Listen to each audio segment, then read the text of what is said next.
So I knew this was bound to happen sooner or later. This is an episode where, like, I just don't really have too much to say. I get a feeling this is going to be a really short video. Here's a fun thing. I was discussing this with a commenter on a previous vid. Do you think Shion's abilities to interact with the nightmare and the dream world is related to their semblance? Or do you think it has to do with their weapon? Or both? Please leave all of your thoughts and speculations in the comments. I'd love to hear them. Most of the scene is to further solidify how nightmares work, and also gives us some interactions with Team RWBY and a bit of Team Juniper. It's always nice seeing even exposition-heavy moments like this being peppered with fun character interactions. So they decide to refer to Dream Weiss as Negative Weiss, but that's a bit of a mouthful. What if we shortened that down further? What if we called her Nice?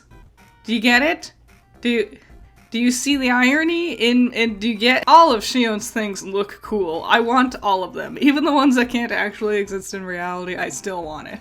Mood boards never made sense to me, but with Shion's things, I think I finally get it. Bumblebee alert. Yang called Blake's outfit cute. Alert all the Bumblebee shippers. Add this to their list of things that totally meant they've always had a crush on each other from the very beginning list. Just like how I want to do a video discussing the differences in Weiss's perceptions of things in her dream, I'll probably also have to make a separate video just for discussing their outfits, which will be fun. I'm looking forward to that. I'ma just say, this might be the funniest episode yet. There's a lot of gags, especially with Yang and Blake's inclusions. Yang and Blake's weapons only got stronger while in Weiss's dream, which is a little disappointing. I was hoping we could get some super cool remix like RWBY's backward scythe, but the power boost to Yang and the extra long ribbon for Blake is still fun, especially since we haven't actually seen too much of their actual fighting style in Ice Queendom yet anyway. I'm realizing this might be the first time we hear Blake say Jacques' name. Okay, people keep saying Willow has a huge ass. She doesn't, guys. It's literally just perspective. Like, you know how a shadow is bigger the closer to the floor compared to the ceiling? Yeah.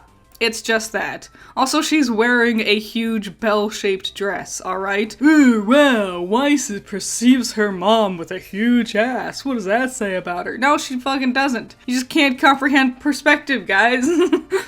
Weiss mentions praying here. I wonder if they'll keep this line in the English dub? Like, who would Weiss be praying to? Oh shit, that's some on-the-nose Snow White glass coffin stuff right there.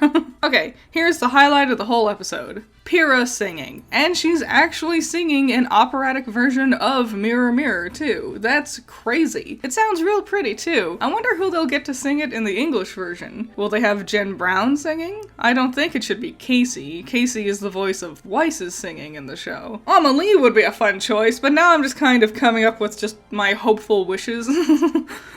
Also, this scene with the singing is where most of the budget has gone for this episode, which is interesting, including this like I couldn't just use a still image to show you this. This like little skip step thing RWBY does when she walks away. Look how high quality this looks. Fucking beautiful, amazing, never more decapitation scene. Me. Yeah, that was fun. RWBY does a weird little walk cycle. Me. Whoa, look at that animation! Importantly, it looks like Pyrrha is considered a silly. Probably because Weiss thinks it's silly, Pyrrha would be happy not being leader of her own team and following Jean so loyally. Now, it's never been implied Pyrrha could sing in the show before, so I have some speculation on this. Perhaps when Weiss is performing her songs, she's trying to emulate the idea of Pyrrha. Someone as refined and famous as Pyrrha would surely be a good onstage persona for Weiss to have while doing a song for a crowd. Or, alternatively, Weiss might be projecting her own glamorous lifestyle onto Pyrrha, seeing her less as the ace fighter she actually is, and projecting that Pyrrha is some high-class aristocrat like how Weiss is when she sings. I'm sure I'll be able to go into this more in another video. Check out the fucking drip on Ren! Sleepy Klein might be my favorite Klein. Oh, who am I kidding? I just love Klein in general.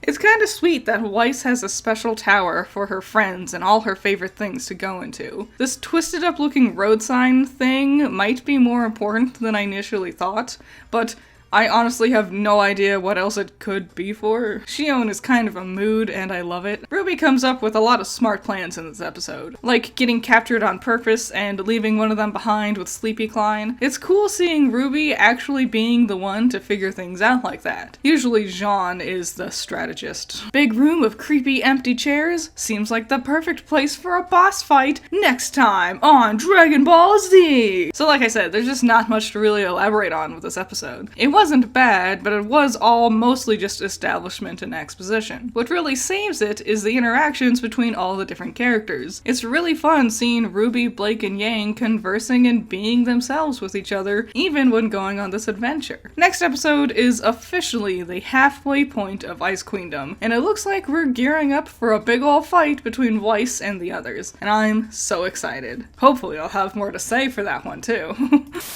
I'm surrounded by idiots. Bring the beat in. Anything for you, Beyonce? Guys, I always thought I had daddy issues, but I'm starting to think I have mommy issues. I think you have a bunch of issues. Yeah, it's just issues.